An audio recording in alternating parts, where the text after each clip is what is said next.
Vaccine എടുക്കേണ്ട സമയം കഴിഞ്ഞ് 2 മാസം കഴിഞ്ഞപ്പോഴത്തേക്കുമാണ് മുഹൂർത്തവും സമയമൊക്കെ ഒത്തുവന്ന് ഞങ്ങൾ ഇവർ രണ്ടുപേരും കൊണ്ട് വാക്സിൻ എടുക്കാൻ പോകാൻ തീരുമാനിച്ചത്. അങ്ങനെ ആദ്യം ചെറുക്കനെ പിടിച്ച് കാറിലിരുത്തിയതിൻ്റെ കുശുമ്പ് കൊണ്ട് പെണ്ണ് കുശുമ്പ് കുത്തി വീട്ടിലേക്ക് കയറിപ്പോകുന്ന സീനാണ് നിങ്ങളിപ്പോൾ കണ്ടുകൊണ്ടിരിക്കുന്നത്. അവളെ എത്ര വിളിച്ചിട്ടും അവൾ പിന്നെ കാറിലേക്ക് വരുന്നുണ്ടായിരുന്നില്ല. അവരുടെ കൂടെ അവിടെ അടഞ്ഞു കിടന്നുകൊണ്ട് മാത്രം അവളെ പിന്നെ കൂട്ടിന്ന് പിടിച്ചിറക്കേണ്ട വന്നില്ല. ആൾ പക്ഷേ എന്ത് ചെയ്താൽ വിളിച്ചിട്ട് വരുന്നില്ല. അവനെ ആദ്യം കാറിൽ കയറ്റി എന്നുള്ളതാണ് പുള്ളിക്കാരത്തിൻ്റെ പ്രശ്നം.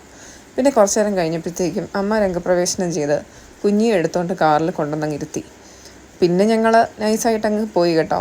അവൾ വന്നെൻ്റെ ചുരിദാറിൻ്റെ മുകളിലെല്ലാം കയറിയിരുന്ന് അതേ മുഴുവൻ ചെളിയാക്കി നശിപ്പിച്ച് ജനലിലൂടെ കാഴ്ചയൊക്കെ കണ്ടുകൊണ്ടങ്ങ് ഇരുന്നു. അവിടെ എത്തുന്നത് വരെ വലിയ പ്രയാസവും പ്രശ്നങ്ങളൊന്നും ഇല്ലാതെ രണ്ടുപേരും അങ്ങിരുന്നു. ചെറുക്കൻ എപ്പോഴും ഫ്രണ്ട് സീറ്റ് വേണം കേട്ടോ. അവൾ പിന്നെ അവനെ എങ്ങനെ ഏതൊക്കെ രീതിയിൽ ഉപദ്രവിക്കാമെന്നുള്ളതിനെക്കുറിച്ച് ഗവേഷണം നടത്തി പയറ്റി എല്ലാം തെളിഞ്ഞിരിക്കുന്ന ആളാണ്. പിന്നെ കുറേ നേരം പുള്ളിക്കാരത്തി കാഴ്ചകളൊക്കെ കണ്ടുകൊണ്ടിരുന്നു. ഇവരിൽ രണ്ടുപേരിൽ ഏറ്റവും കൂടുതൽ കുസൃതിയുള്ളത് ഈ പെണ്ണിനാട്ടോ. ഇവനൊരു പാവമാണ്. ഇവന് അത്രയ്ക്ക് വലിയ സാമർഥ്യവും കാര്യങ്ങളൊന്നുമില്ല. പുള്ളി മര്യാദക്കാരനായിട്ടങ്ങിരിക്കും. ആൾക്ക് കുറച്ച് പ്രായമായതുമാണ്. അങ്ങനെ ഞങ്ങൾ പെട്ടെന്ന് തന്നെ മൃഗാശുപത്രിയിലെത്തി. അവിടുത്തെ സിസ്റ്റർ ഇവർ രണ്ടുപേരും ഇഞ്ചക്ഷൻ ചെയ്തു. കുഞ്ഞാണെന്നുണ്ടെങ്കിൽ വണ്ടിയിൽ നിന്ന് ഇറങ്ങാൻ ഭയങ്കര പാടായിരുന്നു. അവളെ ഞാൻ പിന്നെ വലിച്ചൊക്കെ ഇറക്കിയത്.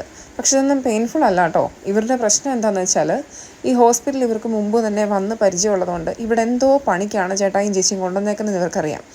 അവിടെയാണ് വലിയ തിരക്കൊന്നുമില്ലായിരുന്നു. ആകപ്പാടുണ്ടായിരുന്ന ഒരു ജേഴ്സി പശു. അതിനെ കണ്ടു കഴിഞ്ഞപ്പോഴത്തേക്കും കുഞ്ഞിയുടെ വാലെല്ലാം താന്നു. പേടി കാരണം കുഞ്ഞിയുടെ വാല് താന്നിരിക്കുന്നത് ഞങ്ങൾ ആദ്യമായിട്ടാണ് കാണുന്നത്. അല്ലെങ്കിൽ അത് എപ്പോഴും മറ്റേ ടി വിയുടെയൊക്കെ ആൻറ്റിനെ പോലെ പൊങ്ങിയേ നിൽക്കത്തുള്ളൂ. അങ്ങനെ ടേബിളിലേക്ക് നന്ദേട്ടൻ കുഞ്ഞിയെ തന്നെ ആദ്യം പിടിച്ചിരുത്തി. കാരണം എന്ത് കിട്ടിയാലും അതിപ്പോൾ സ്നേഹമാണെങ്കിലും ശരി, കഴിക്കാനുള്ള സാധനമാണെങ്കിലും ശരി, ആദ്യം എനിക്ക് വേണമെന്നുള്ളൊരു വാശിക്കാരിയാണ് കുഞ്ഞി. അങ്ങനെ അവളെ ഞങ്ങളവിടെ പിടിച്ചിരുത്തി അവൾക്ക് കുത്തുകൊടുത്ത് വിട്ടു. ഇന്ന് എനിക്ക് ഇതിനകത്തുനിന്ന് മനസ്സിലായ വേറൊരു കാര്യം കൂടി ഉണ്ട് കേട്ടോ. മൃഗങ്ങളോടൊക്കെ നല്ലൊരു സ്നേഹവും കരുതലും ഇല്ലാത്തവർക്ക് പറ്റിയ പണിയേ അല്ല ഈ മൃഗാശുപത്രിയിലെ ജോലി. അത് എത്ര ചെറിയ ജോലിയാണെങ്കിൽ പോലും. ആ സിസ്റ്റർ വന്ന് വളരെ കരുതലോടെയും സ്നേഹത്തോടെ കൊഞ്ചിച്ചൊക്കെ ഇവന്മാർക്ക് രണ്ടുപേർക്കും ഇഞ്ചക്ഷൻ എടുത്ത് ഞങ്ങളെ തിരിച്ചു വിട്ടു. ഇവർ രണ്ടുപേരും ഭയങ്കര പേടിത്തൊണ്ടന്മാരാണെന്ന് എനിക്കിന്നാ മനസ്സിലായേ. അങ്ങനെ ഞങ്ങൾ വാക്സിനൊക്കെ എടുത്ത് വീട്ടിലേക്ക് തിരിച്ചു പോന്നു. ഇവർ ഭയങ്കര കിതപ്പുകാരാണ്. ചെറുക്കനാണെങ്കിൽ ഒട്ടും വെള്ളം കുടിക്കത്തില്ല. പെണ്ണാണെങ്കിൽ പിന്നെ ഇടയ്ക്കൊക്കെ പോയി ഇച്ചിരി ഒന്ന് നക്കി വെള്ളമൊക്കെ കുടിക്കും. എന്നിട്ട് കുറച്ച് നേരം അവരുടെ കുണ്ടിയൊക്കെ തിരുമ്മി കൊടുത്ത് ഞങ്ങൾ പതിയെ വണ്ടിയിലേക്ക് കയറി. പിന്നെ നന്ദേട്ടൻ്റെ ഒക്കെ കുറേ അഭ്യാസ പ്രകടനങ്ങളൊക്കെ ഉണ്ടായിരുന്നു. കുഞ്ഞി എടുത്ത് കറക്കി. ഇവൾക്കാണെങ്കിൽ എൻ്റെ അടുത്തേക്ക് വരാൻ പേടിയാട്ടോ. കാരണം ഞാൻ നല്ല രീതിയിൽ കൊഞ്ചിക്കും. ചിലപ്പം തരം കിട്ടിയാലൊക്കെ ഇവരെ ഞാൻ കിഴിക്കുകയും കഴിക്കുകയും ഒക്കെ ചെയ്യും. അങ്ങനെ ഞങ്ങൾ സന്തോഷത്തോടെ വീട്ടിലേക്ക് തിരിച്ചു പോന്നു.